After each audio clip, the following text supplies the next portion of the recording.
Lucas, no se mueva, páseme las achiras. No se mueva. Tenemos a Catalina Díaz, ella es directora de Justicia Transicional en el Ministerio de Justicia. Doctora Catalina, buenos días. Buenos días, Julio. Doctora Catalina, esta pregunta le va a sonar un poco rara, pero es que estamos sorprendidos con lo que pasó con el doctor Correa. ¿Cuáles son las funciones, si hay un manual de funciones, del secretario de la JEP, del doctor Correa? ¿Él está allá para qué? Sí, Julio, creo que ayer hubo una confusión y generó como mucha preocupación en el público y tienen ustedes todas las razones. Es muy importante clarificar cuáles son los distintos órganos y las competencias. El doctor Correa tiene una serie de funciones en el marco de la ley de amnistía y el doctor Correa también tiene una serie de funciones que le entregó el propio acuerdo de paz para crear y poner en marcha la Jurisdicción Especial para la Paz. O sea, el doctor Correa tiene dos grandes grupos de funciones.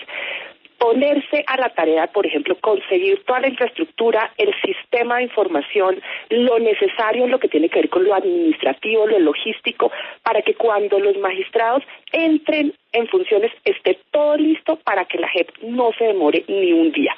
Esa es como la primera gran parte de funciones del secretario ejecutivo. Y por otro lado, tiene una serie de funciones en lo que tiene que ver con la aplicación de la ley de amnistía y otros tratos especiales incluidos para agentes del Estado, como por ejemplo, ante él se suscriben las actas de quienes quieren recibir libertad condicionada, anticipada, especial en el marco de la ley de amnistía. Él ha ido, como explicó ayer, a muchos centros de reclusión a recibir actas de guerrilleros privados de la libertad que quieren acogerse.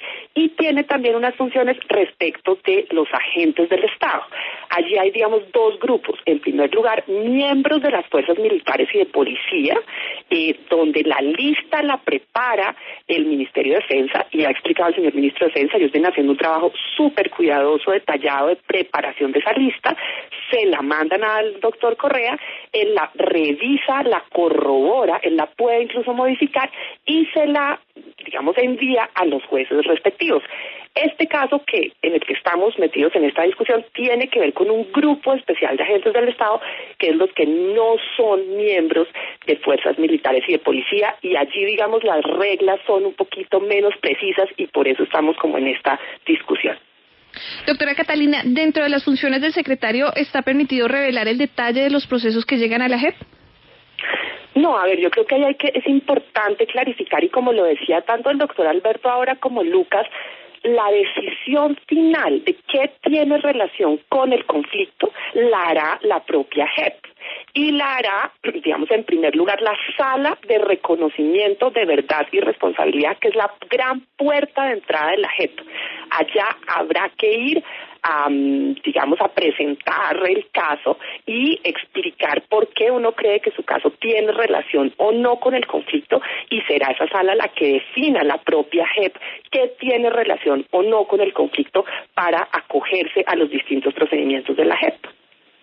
Hay una duda que nos entró cuando empezamos a oír toda esta discusión, doctora Catalina, y tiene que ver sobre la dilación de los procesos con esta revisión por parte de la JEP, de si pueden entrar estos casos a la Justicia Especial para la Paz o no. ¿Tendrá algún tipo de efecto o de implicación sobre la duración de los mismos, o eso no va a tener ningún efecto? No, digamos, los procesos continúan. Es importante, y yo creo que pues parte de estas inquietudes podemos precisarlas en la ley estatutaria que desarrolla la Jurisdicción Especial para la Paz. O sea, fue aprobado el acto legislativo, es decir, la reforma a la Constitución que incorpora el sistema integral y la JEP en la propia Constitución. Eso es un paso gigante, histórico, pero pues ahora tenemos que radicar en el Congreso una ley que es de carácter estatutario, que desarrolla en mucho más detalle la estructura de la propia JEP, las competencias de cada sala y, digamos, las reglas generales de los procesos, la participación de las víctimas, pues porque esto es una autoridad judicial, toda una jurisdicción que necesita reglas claras para su operación. ¿Eso quiere decir que ustedes todavía no tienen claro cómo va a ser esa estructuración y en detalle cómo va a funcionar la minucia de la JEP? ¿Todavía está en construcción? No, pues Camila, a ver, el acuerdo en primer lugar, el acuerdo final trae, digamos, un capítulo muy detallado sobre la JEP, o sea, es inusitado, incluso varios expertos internacionales nos decían, ningún acuerdo de paz ha ido tan al detalle sobre digamos, la rendición de cuentas y la administración de justicia en un contexto posconflicto. O sea, el acuerdo ya hay una cosa muy detallada. En el acto legislativo, digamos, se detalla más, pero ese acuerdo se tiene que vertir en una ley, ¿no?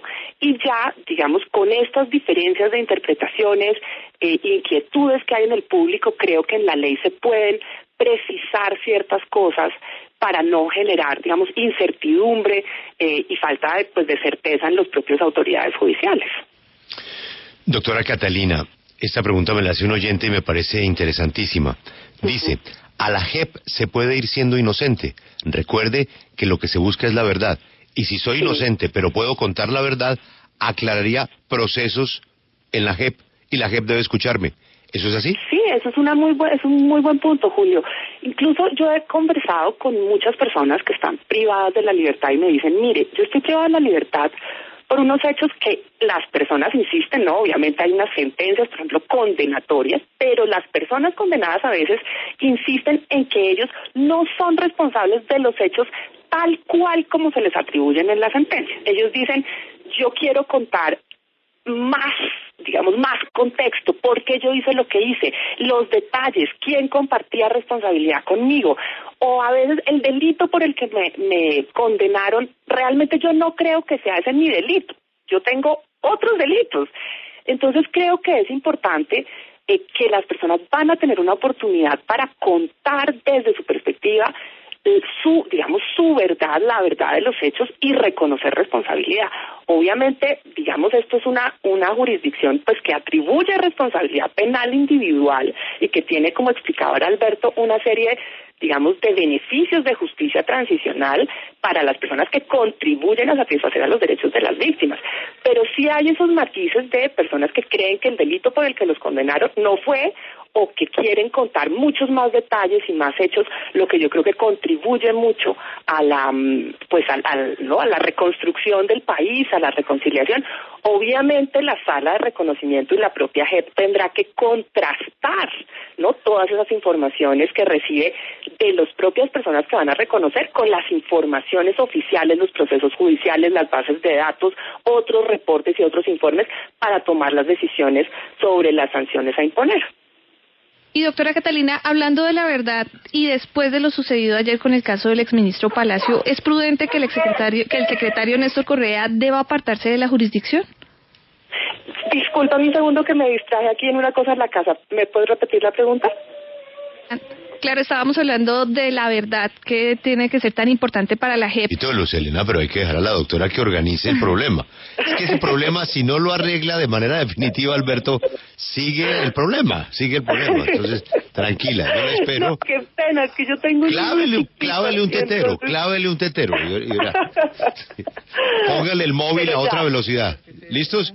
Ya. Así nos toca a las mujeres con niños chiquitos, Julio. No, y Andrés Torres también. Andrés Torres también le pasa lo mismo acá. Es para todos. Es que esa mujer, fíjese lo difícil. Mujeres y hombres, Camila. Mujeres y hombres. Andrés Torres le pasó lo mismo. No, sí, pero a ver.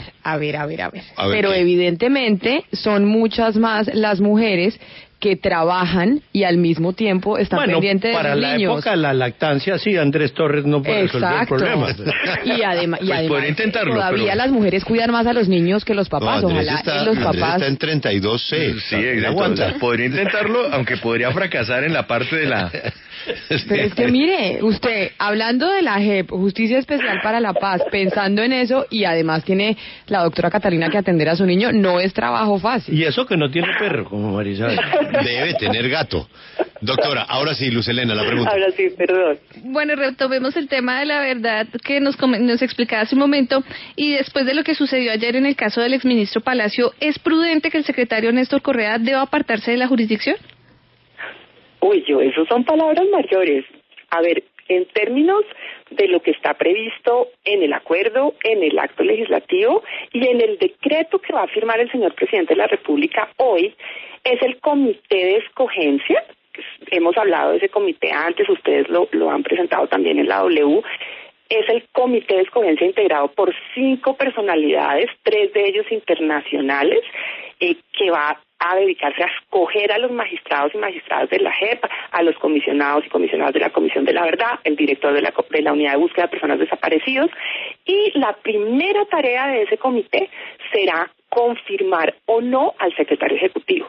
El secretario lo designó en Naciones Unidas, el mecanismo de monitoreo y verificación, como lo dispuso el acuerdo, justamente para que pudiera empezar a andar la JEP y la ley de amnistía aún antes de entrar los magistrados en funcionamiento. Esto es una experiencia que recoge las dificultades que tiene la jurisdicción ordinaria hoy, que son en buena medida temas de gerencia, de administración judicial. Por eso se creó la figura del secretario ejecutivo, lo designa Naciones Unidas y la primera tarea de ese comité de escogencia es confirmarlo o no. En lo que yo he visto, la verdad, porque he trabajado también de manera estrecha con el doctor Correa, ellos han hecho una tarea muy seria, han, digamos, conformado un equipo de gente muy preparada y están lidiando con la implementación de la ley de amnistía. Ahora son temas difíciles, complejos de interpretación, pues que estamos, digamos, inaugurándonos con estas preguntas tan difíciles sobre quiénes pueden entrar y quiénes no. Yo creo que ellos han aprendido pues de lo que sucedió ayer y van a, pues, digamos, ser muy estrictos en la comunicación al público, pero yo creo que ellos han hecho una tarea seria. Doctora, usted nos recuerda ahorita que el magistrado Néstor Raúl Correa pues es elegido por Naciones Unidas, pero el nombre de él lo saca Naciones Unidas de un sombrero o a ellos les presentan unos perfiles. ¿Quién les dice a ellos que Néstor Raúl Correa es la persona que podría, por lo menos de manera transitoria, estar al frente de la Secretaría Ejecutiva de la JEP? Pues, a ver, yo lo que no conozco, la verdad, ese intríngulis y ese detalle, no sé. Lo que yo conozco de la trayectoria del doctor Correa es que, pues, el doctor Correa fue magistrado del Consejo Superior de la Judicatura, uno de los magistrados más reconocidos, más brillantes. El doctor Correa es un gran constitucionalista. Además, y yo creo que esto jugó de manera importante en su elección, él montó los jueces de restitución de tierras, jueces que hoy están funcionando, yo creo que con muy buenos resultados en Colombia.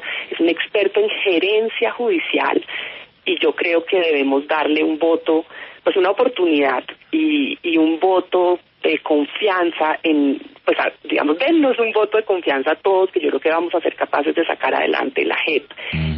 Obviamente afinando lo que hay que afinar, siendo pues muy estrictos y muy cautos en cómo se comunica al público, digamos, aclarando muy bien las competencias de cada cual. Claro, pero más allá del intríngulis, el nombre de él lo pone el gobierno, lo pone algún asesor del gobierno, porque no, es que por ahí se ha dicho que el profesor Juan Carlos Henao podría estar detrás de la nominación de Néstor Raúl Correa para secretario ejecutivo de la JEP. No, para nada, no, en absoluto. La verdad, eso es una decisión en manos de Naciones Unidas. Digamos, las partes en La Habana le encargan esa tarea pues tan delicada a Naciones Unidas, y fíjense que por eso, digamos, no es solo lo escogió Naciones Unidas y ya, ahora tiene que surtirse su proceso de confirmación en este comité de escogencia que está integrado por Juan Méndez, Diego García Sayán, o sea, Juan Méndez, el argentino experto en Naciones Unidas en genocidio, Diego García Sayán, exministro de Justicia del Perú y expresidente de la Corte Interamericana de Derechos Humanos, la profesora de la Universidad Claudia Vaca, el magistrado de la Corte Suprema de Justicia Francisco Acuña y Álvaro Gil Robles, quien fuera defensor del pueblo de España. Ese es el comité de escogencia cuya primera tarea, y eso queda en el decreto que el señor presidente de la República va a firmar hoy, es confirmar al secretario ejecutivo. Doctora, yo no he escuchado sino buenas referencias del magistrado Correa, del secretario de la JEP, pero aquí, y pasito, que solo nos escuche su bebé, usted. En Colombia la situación no está para dar papaya, y lo de ayer fue un papayazo y se ejecutó, así sea un plan o no sea un plan, una situación de una coyuntura que perjudica la credibilidad de la JEP. El señor puso la papaya y a papaya puesta, papaya partida, dio el papayazo, y en la vida, así uno tenga pues las mejores intenciones, yo estoy seguro que él no quiere sino que eso salga bien, tiene una muy buena hoja de vida, pues a partir de ayer toda la oposición todos los días estará recordando la imprudencia que cometió el doctor Correa. No sé qué otra palabra usar, pero dejémoslo en imprudencia. Pero hay imprudencias que se pagan, ¿o no, doctora Catalina? Pues Julio, ayer, imagínese cómo salen las cosas.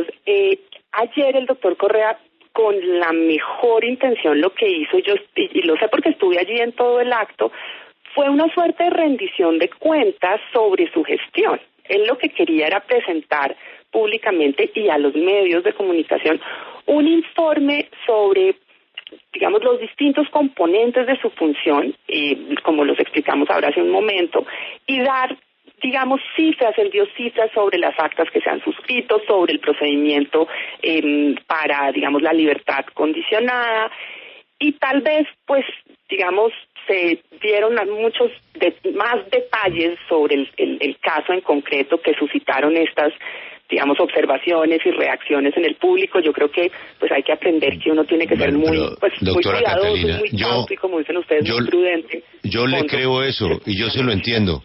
Yo se lo entiendo y yo se lo creo, doctora Catalina, porque yo le creo a usted todo lo que diga. Pero vaya y explíquele esto a los militares y al Centro Democrático y a los presos. Vaya, explíquele eso a Álvaro Uribe. ¿Ah? Sí, Julio, yo creo que hay que aprender de la lección y hay que ser, como dicen ustedes, muy cauto, muy prudente, muy estricto con lo que se dice públicamente. Doctora Catalina, feliz mañana, gracias por su tiempo y ahora sí, dedíquese al bebé. Muchas gracias, Julio. Y hoy, recuerden, día histórico, el señor presidente de la República firma los decretos que crean Comisión de la Verdad, Unidad de Búsqueda de Personas Desaparecidas y el Comité de Escogencia. Estamos cumpliendo, Julio. Sí se puede implementar el acuerdo de paz.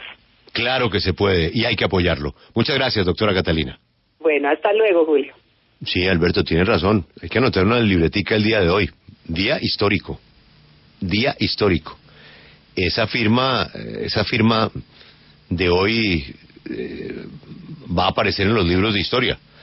Hoy se parte en dos el tema del conflicto en lo que tiene que ver con justicia, pero sobre todo la verdad de lo que pasó. Ya regresamos desde